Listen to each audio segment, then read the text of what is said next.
प्यारे विद्यार्थियों, आज की कक्षा में हम चैप्टर नंबर 2 एरे स्टार्ट करने जा रहे हैं। आपको पहले भी बताया, ये चैप्टर नंबर 2 आपका first unit data structure through C language का ही पार्ट है।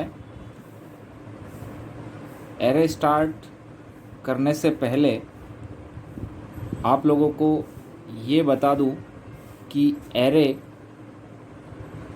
आपने जो 11th क्लास में पढ़ा था वही सेम एरे आपका 12th क्लास में है, उसमें कोई अंतर नहीं है। हाँ, एरे डाटा स्ट्रक्चर का एक उदाहरण है जो सिंपल डाटा स्ट्रक्चर कैटेगरी में आता है। एरे की आवश्यकता या एरे का उपयोग क्या है, कब हमें एरे की ज़रूरत होगी। आप सब जानते हैं, जब हम कोई एक वेरिएबल डिक्लेयर करते हैं तो वो एक वेरिएबल मतलब एक चर एक समय में एक ही वैल्यू को स्टोर करता है। जैसा कि आपने एक वेरिएबल लिया इंटीजर x, तो उस x वेरिएबल में आप किसी एक इंटीजर वैल्यू को ही स्टोर कर सकते हैं एट ए टाइम। जैसे आप नई वैल्यू डाल दोगे तो प्रीवियस वैल्यू डिस्ट्रॉय हो जाएगी, क्योंकि नई वाली वैल्यू उस पुरानी वैल्यू के ऊपर ओवरराइट होती है। अतः जब हमें किसी भी प्रोग्राम में बहुत सारी एक ही प्रकार की वैल्यूज़ को स्टोर करना हो, उनको उपयोग में लेना हो, तो हमें बहुत सारे वेरिएबल्स की आवश्यकता होती है। तो उन बहुत सारे वेरिएबल्स को प्रोग्राम में डिक्लेयर करना, उनको बार बार यूज़ करना, ये बहुत ही जटिल वर्क बन जाता है। तो इसी समस्या का समाधान है ये एरे। एरे एक ऐसा वेरिएबल है जो बहुत सारे एक ही प्रकार के डाटा को, वैल्यूज़ को, आंकड़ों को स्टोर कर सकता है। तथा सबसे बड़ी खासियत एरे की ये है कि ये सारे आंकड़े मतलब ये एरे की वैल्यूज़, एरे के डाटाज है जो मेमोरी में कंटिन्यूसली क्रमिक स्थानों पर स्टोर होते हैं। समझे आप लोग? तो एरे क्या है? एरे एक ऐसा वेरिएबल है जो एक ही प्रकार की बहुत सारी वैल्यूज़ को स्टोर कर सकता है तथा ये सभी वैल्यूज़ मेमोरी में कंटिन्यूसली क्रमिक स्थानों पर ही सेव होती है। और इन वैल्यूज़ को, इन एरे के अंदर जो डाटा है, इनको एक क्रम में, मतलब इनका अवयव क्रम होता है, इनका इंडेक्सिंग होता है, इनका सबस्क्रिप्ट नंबर जो होता है वो 0 से स्टार्ट होता है। पहले अवयव को हम इंडेक्सिंग देते हैं, जो उसका सबस्क्रिप्ट नंबर देते हैं, जो अवयव नंबर जो उसका देते हैं वो 0 होता है। तथा ये पूरा ग्रुप एक ही नाम से जाना जाता है जिसको एरे कहा जाता है। तथा इस एरे में या इस ग्रुप में या इस समूह में ये पहले से फिक्स्ड होता है कि कितने नंबर ऑफ डाटाज का ये ग्रुप है या समूह है, मतलब परिमित समूह होता है। डिफाइंड फाइनाइट ऑर्डर्ड कलेक्शंस पहले से फिक्स्ड होता है। इसकी रेंज पहले से फिक्स करनी पड़ती है कि एरे जो लिया गया है कितने डाटा को स्टोर करने के लिए लिया गया है, कलेक्शन कितने टाइप्स, कितने डाटाज इसमें स्टोर हैं। तो अब आपको इसका उपयोग या इसकी आवश्यकता समझ में आया है।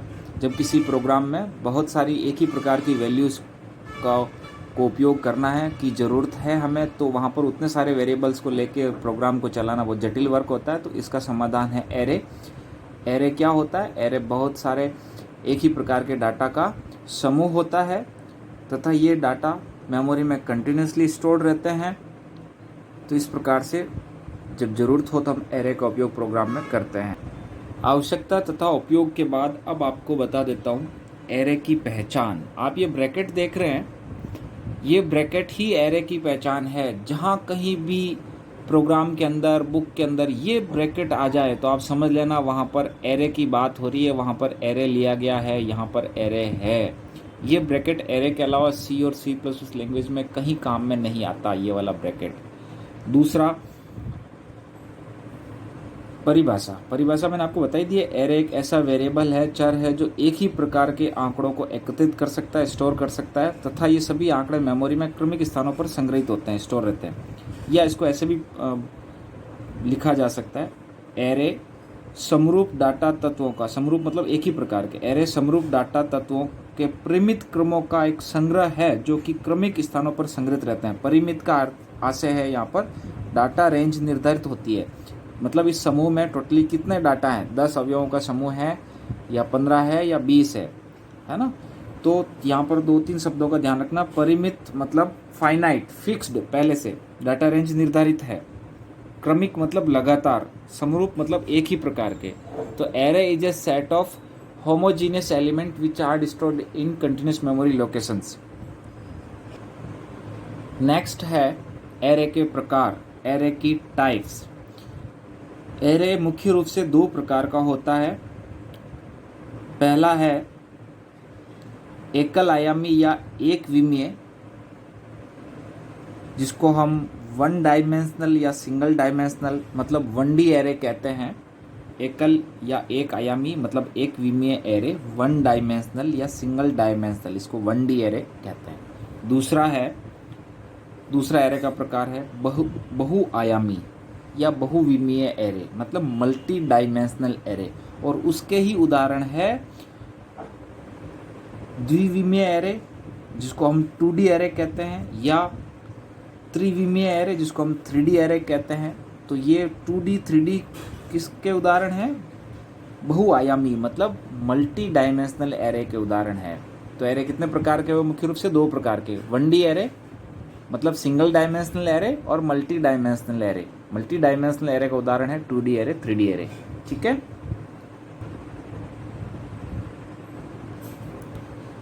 अब हम आगे पढ़ रहे हैं 1D एरे, एक आयामी एक विमीय एरे।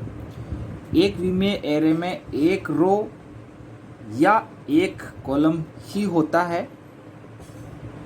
एक विमीय एरे में एक सबस्क्रिप्ट या एक ही इंडेक्सिंग का उपयोग किया जाता है। मतलब 1D एरे एलिमेंट्स का एक ही सबस्क्रिप्ट नंबर या एक ही इंडेक्सिंग होता है, और ये इंडेक्सिंग 0 से स्टार्ट होता है। मतलब पहला जो 1D एरे का जो पहला एलिमेंट है, पहला डाटा है, उसका सबस्क्रिप्ट नंबर या इंडेक्स नंबर है 0, दूसरे का हो गया 1, तीसरे का हो गया 2, चौथे का हो गया 3, ऐसे। ठीक है, और ये लास्ट होता है n-1, जहां पर n total number of elements in the array है। यहाँ डायग्राम में आप देख सकते हैं, ये आपके सामने एक 1D एरे लिया गया है। तो 1D एरे यहाँ पर एक रो के रूप में रिप्रेजेंट किया गया। आप चाहो तो इसको वर्टिकली कॉलम के रूप में भी ले सकते हैं। तो यहाँ पर ये जो पहला अवयव है, इसका इंडेक्सिंग नंबर सबस्क्रिप्ट नंबर क्या है? 0, दूसरे का 1, तीसरे का 2, चौथे का 3, ऐसे ही लास्ट होगा वो होगा n-1। मान लो ये 10 अवयव, ये मान लो आपके सामने अभी 5 अवयव है, तो ये कौन सा हो गया? ये 5 एलिमेंट्स का सेट है, ये एरे है, तो ये हो गया 4th वाला। और अगर इस एरे का नाम मान लो नंबर्स है, तो पहला अवयव को क्या बोला जाएगा? नंबर्स 0। ब्रैकेट कौन सा लगा आपने नोट किया? यही वाला ब्रैकेट जो अभी मैंने आपको बताया, ये देखिए, ये बिग ब्रैकेट जिसको आप बोलते हैं। एरे के साथ हमेशा यही ब्रैकेट होता है। ठीक है, तो आप यहाँ पर देख रहे हैं ये 5 एलिमेंट्स का एक एरे लिया गया, जिसका आपके सामने डायग्राम बनाया गया, एक रो के रूप में रिप्रेजेंट किया गया, और इस एरे का नाम नंबर है। तो इस वेरिएबल का नाम क्या हो गया? Number variable. और ये वेरिएबल कितनी वैल्यूज को स्टोर कर सकता है? 5। इस पूरे नाम, पूरे ग्रुप को, पूरे एरे का नाम तो नंबर है, लेकिन एक एक का इंडिविजुअल नाम क्या बन जाएगा? यह है नंबर 0, नंबर 1, नंबर 2, और ब्रैकेट कौन सा है? ध्यान रखना। एक और आप चीज़ ध्यान रखिए, एरे के नाम के साथ हमेशा ब्रैकेट आता है। बिना ब्रैकेट के एरे का नाम बहुत कम जगहों पर लिखा जाता है, और उसका एक अलग मीनिंग बनता है। बिना ब्रैकेट के अगर एरे का नाम कहीं लिखा हुआ है, तो उसका वो अपने बेस एड्रेस को रिप्रेजेंट करता है। Starting address of the array base address कहलाता है। बेस एड्रेस का मतलब एरे का नाम आप बिना ब्रैकेट के कहीं लिख देते तो वो बेस एड्रेस को रिप्रेजेंट करता है। मैं ये कह रहा हूँ कि एरे के नाम के साथ हमेशा ब्रैकेट आता है, और ब्रैकेट कौन सा आता है मैंने बता दिया एरे के साथ, और उस ब्रैकेट में हमेशा एरे का सबस्क्रिप्ट नंबर लिखा होता है। मान लो एरे का नाम x है और ब्रैकेट के अंदर 5 लिखा हुआ, मतलब वो कौन सा एलिमेंट है? 5 का मतलब 0 से गिना गया और 5 लिखा गया, मतलब वो छठा एलिमेंट है। नेक्स्ट आता है बहुआयामी एरे, जिसको आप मल्टी डायमेंशनल एरे कहते हैं। तो उसकी परिभाषा है बहुआयामी एरे का एरे मतलब एरे ऑफ एरेज बहुआयामी एरे कहलाता है। अब है द्विविमीय array 2D array. 2D array में कम से कम 2 या 2 से अधिक रोज तथा कॉलम्स होते हैं, है ना। 2 या 2 से अधिक रोज एंड कॉलम्स का जो एरे बनता है वो 2D एरे होता है, तथा इसमें प्रत्येक तत्व का, प्रत्येक एलिमेंट का, प्रत्येक डाटा के 2 सबस्क्रिप्ट होते हैं, एक रो का और एक कॉलम का। मतलब एक टेबल जैसा, एक ग्रिड जैसा स्ट्रक्चर बनता है किसमें? 2D एरे में। यहाँ पर 2 सबस्क्रिप्ट क्यों होते हैं प्रत्येक डाटा के? क्योंकि एक टेबल जैसा स्ट्रक्चर जब कभी होगा तो आप किसी भी टेबल के किसी भी सेल को जब आप बताएंगे तो ये जरूर बताएंगे ना कि तीसरी रो का चौथा या पहली रो का 5वां, ऐसे कौन सी भी रो के कौन से वे कॉलम का एलिमेंट है। मतलब टेबल में किसी डाटा की या किसी सेल की पोजीशन बताने के लिए आपको 2 प्रकार की स्थितियां बतानी पड़ती है ना। तो इसलिए यहाँ पर भी 2D एरे एक टेबल की तरह ग्रिड जैसा होता है, इसलिए यहाँ पर 2 प्रकार के सबस्क्रिप्ट या 2 प्रकार की इंडेक्सिंग होती है। यहाँ पर मैंने अभी आपके सामने डायग्राम्स प्रदर्शित किए हैं। मैंने आपके सामने एक 1D एरे लिया है, 3 एलिमेंट का 1D एरे है। एरे का नाम X है। तो ये एरे कितने एलिमेंट्स का एरे है? 3 एलिमेंट्स का एरे है। एरे का नाम क्या है? X। X एक ऐसा वेरिएबल है या X एक ऐसा एरे है जो 3 डाटा को स्टोर कर सकता है, एक ही प्रकार के डाटा को। लेकिन यहाँ पर ये फिक्स हो गया ना कि 3 डाटा के लिए लिया गया है। अब मैंने इसको कैसे रिप्रेजेंट किया? आप चाहो तो एक रो के रूप में बना दो या आप चाहो तो इसको कॉलम के रूप में बना दो। अब ये पहला डाटा यहाँ स्टोर होगा, दूसरा यहाँ स्टोर होगा, तीसरा यहाँ स्टोर होगा। आप देख रहे हैं ना, कंटिन्यूसली स्टोर होगा, क्रमिक स्थानों पर है, लगातार कंटिन्यूस मेमोरीज। इस पहले अवयव का नाम क्या है? पर्टिकुलर किसी एक अवयव को ही आपको कॉल करना है, यूज करना। तो आप X0, X1, X2, या अगर आप वर्टिकल बनाए तो ये X0 है, ये आपका X1 है और ये आपका X2 है। ठीक है, सिर्फ आप X की बात करते हो तो पूरे एरे की बात कर रहे हो। आप पर्टिकुलर किसी एरे के डाटा की बात कर रहे हो, एरे के अंदर एलिमेंट की बात कर रहे हो, तो एरे नाम के साथ ब्रैकेट लगा के उसका सबस्क्रिप्ट नंबर लिखना पड़ता है। और यहाँ आप देख रहे हैं 1D एरे में जो सबस्क्रिप्ट मैंने काम में लिया सिर्फ एक ही वैल्यू है कि कौन सा वासीदा। लेकिन ये एक 2D एरे लिया। अब आप यहाँ देखिए, ये आपके सामने एक डायग्राम बनाया मैंने 2D एरे का। ये 2D एरे आपको टेबल जैसा, ग्रिड जैसा दिख रहा है कि नहीं दिख रहा है? यस। और ये 2D एरे कितने बाई कितने का है? तो आप इसको कह सकते हो कि 4/3 का है। 4/3 मतलब 4/3। 4 रो है, यहाँ पर क्या है? रो है, और 3 यहाँ पर कॉलम है।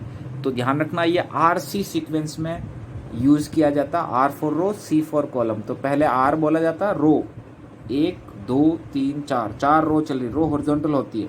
कॉलम 1 2 और 3, यहाँ पर ये 3 कॉलम है। तो ये 4/3 है।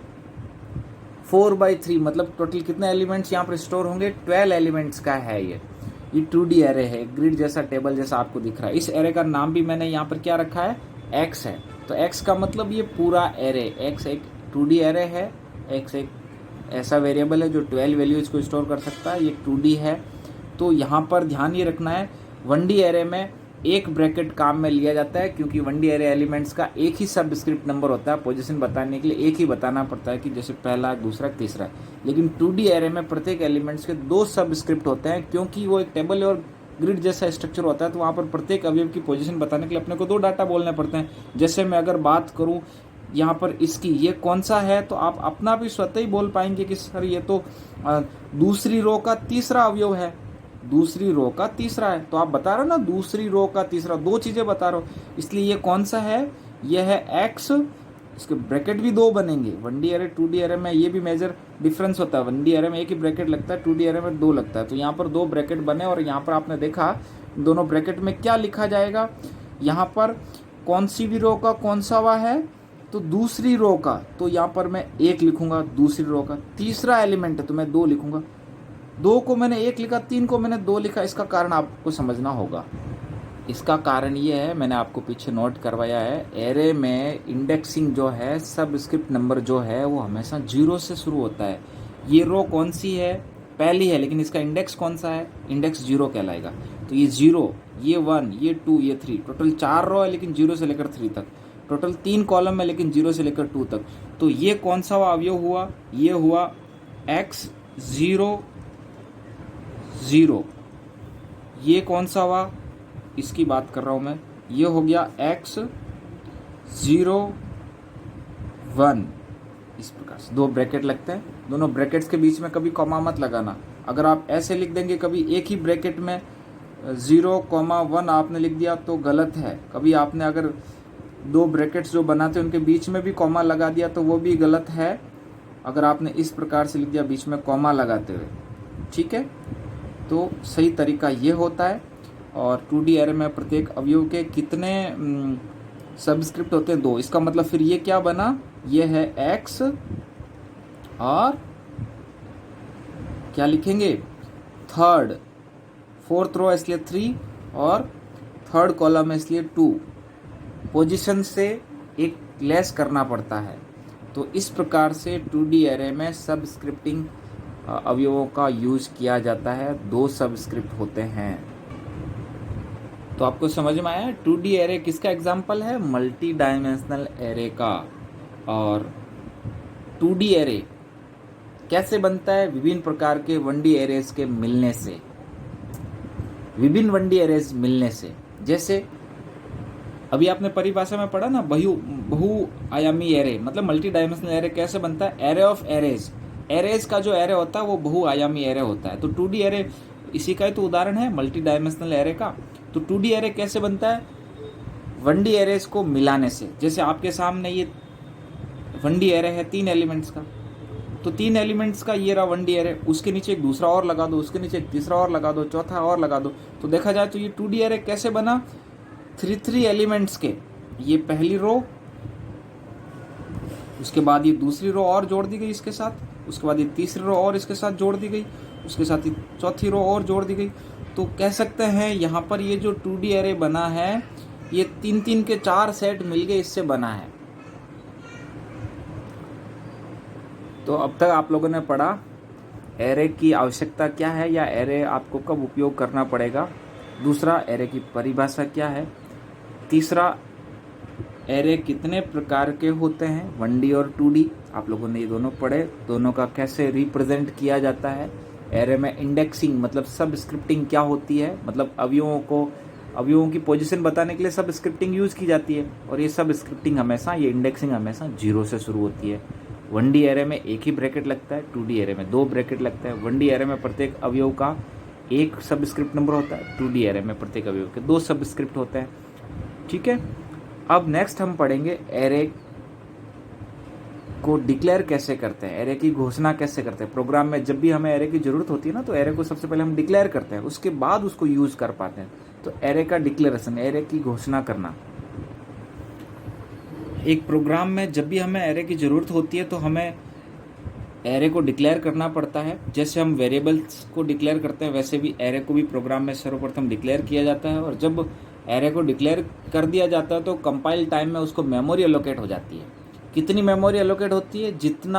जिस साइज का आपका एरे है। मान लो आपने 10 एलिमेंट्स का एरे लिया है, 10 इंटू, अब आपने एरे किस टाइप का लिया है, मान लो आपने इंटीजर टाइप का लिया तो इंटीजर 2 बाइट ऑक्यूपाई करता है, तो 2 इंटू 10 20 बाइट्स का एक कंटिन्यूस मेमोरी स्पेस आपको मेमोरी में एलोकेट हो जाएगा। तो एरे को डिक्लेयर इस प्रकार से किया जाता है। आपके सामने यहाँ पर एरे डिक्लेरेशन का सिंटेक्स दे रखा है। एरे को कैसे डिक्लेयर किया जाता है, 1D एरे की बात कर रहे हैं हम। सबसे पहले एरे का प्रकार, फिर एरे का नाम और फिर एरे की साइज। मतलब सबसे पहले आप डाटा टाइप लिख दो, फिर एरे का नाम रख दो और फिर उसकी साइज। एग्जाम्पल मैंने आपके सामने लिखा, मैंने इंटीजर टाइप का एरे लिया तो लिखा इंट, डाटा टाइप का नाम इंट, देन एरे का नाम मार्क्स और ब्रैकेट लगा दिया, नाम के तुरंत बाद ब्रैकेट आता है बिना किसी स्पेस के, और ब्रैकेट में लिखा है 10। तो मैंने ये 10 एलिमेंट्स के लिए इंटीजर टाइप का एरे लिया है, तो 10 इंटू 2 बिकॉज इंटीजर, तो 10 इंटू 2 20 बाइट्स का एक मेमोरी स्पेस कंपाइल टाइम में इस एरे के लिए अलोकेट हो जाएगी। टोटल कितने बाइट्स हैं ये? 20 बाइट्स, क्योंकि 10 इंटू 2। इस एरे का नाम क्या है? एरे का नाम हो गया मार्क्स। इंटरनल ये सब प्रोसेस होगा, तो एक मार्क्स नाम का स्पेस जो टोटल 20 बाइट्स का होगा और जिसमें 10 एलिमेंट्स स्टोर किए जा सकेंगे, जिसमें 10 एलिमेंट्स स्टोर किए जाएंगे। तो यहाँ पर इनको इंडिविजुअल को किस नाम से कॉल किया जाएगा, ये हो गया मार्क्स।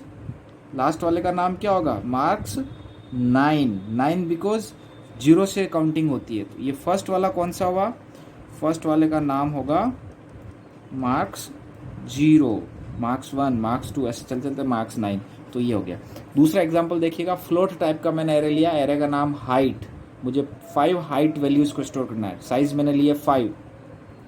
तो 5 into 4 because float 4 byte occupy करता है, तो 4 इंटू 5 20। तो एक 20 बाइट्स का memory space, continuous memory space allocate होगा मेमोरी के अंदर 20 बाइट का, ये इंटरनल प्रोसेस मतलब।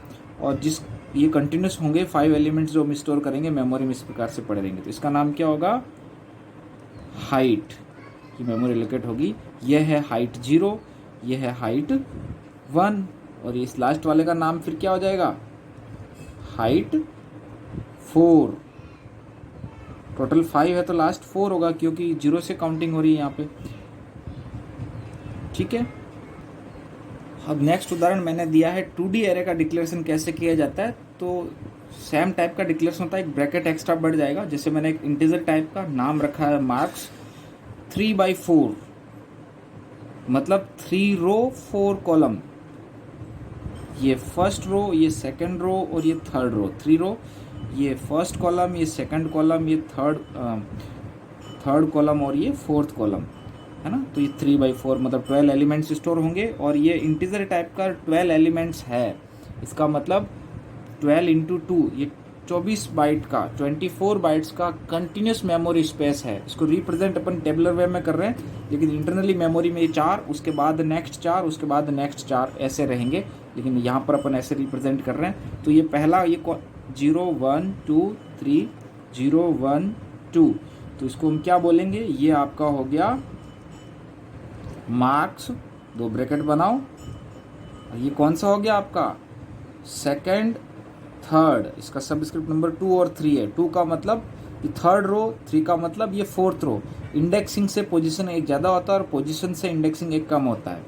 तो इस प्रकार से आपको ये ध्यान रखना है बच्चों। नेक्स्ट क्लास में हम इसी 1D और 2D एरे को स्टार्ट करेंगे। 1D और 2D एरे को स्टार्ट करने के 2 तरीके होते हैं। हम इनमें रन टाइम और कंपाइल टाइम, 2 प्रकार से 1D और 2D एरे को स्टार्ट किया जा सकता है। कंपाइल टाइम, एरे को इनिशियलाइज करते समय, एरे को डिक्लेयर करते समय इनिशियली उसमें वैल्यूज़ डाल देना, that is compile time starting of array. And array को डिक्लेयर करने के बाद लूप लगाकर उसमें वैल्यूज़ को स्टोर करना, that is run time initialization of array. तो ये 2 प्रकार से एरे को स्टार्ट किया जाता है और फिर इनका एक प्रोग्राम जो हम नेक्स्ट क्लास में पढ़ेंगे, आप इसको अच्छे से पढ़ना। आज के लिए बस इतना ही, वीडियो काफ़ी लंबा हो रहा है।